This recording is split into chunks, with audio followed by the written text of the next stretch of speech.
So I started learning how, one thing was to teach the children how the brain works.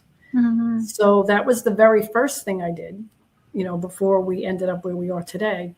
And just that alone was eye awakening to the students Yes. because people don't realize what happens when you learn.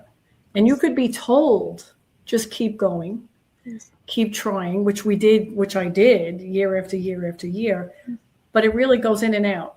It doesn't make any kind of an impact. But Yes. once you understand why you're doing that and what's happening in your body, then you understand that this is supposed to happen. So Yes. that was the first thing I did.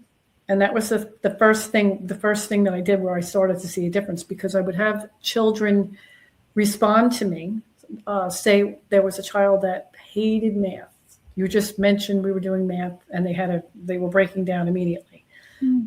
They learned a little bit about how we learn, and then I would hear like this little voice say, well, I'm going to keep trying, and Mm. because I know that this is what's happening, and it's the truth. And as soon as that I heard that, my eyes got bright, and I said, wow. And like I would just note a little piece, oh, that's happening in the corner over there. And that gave me the drive to keep moving forward with what I was doing. So that was the first change. And I felt like, oh my gosh, it's so important to get this out to these students.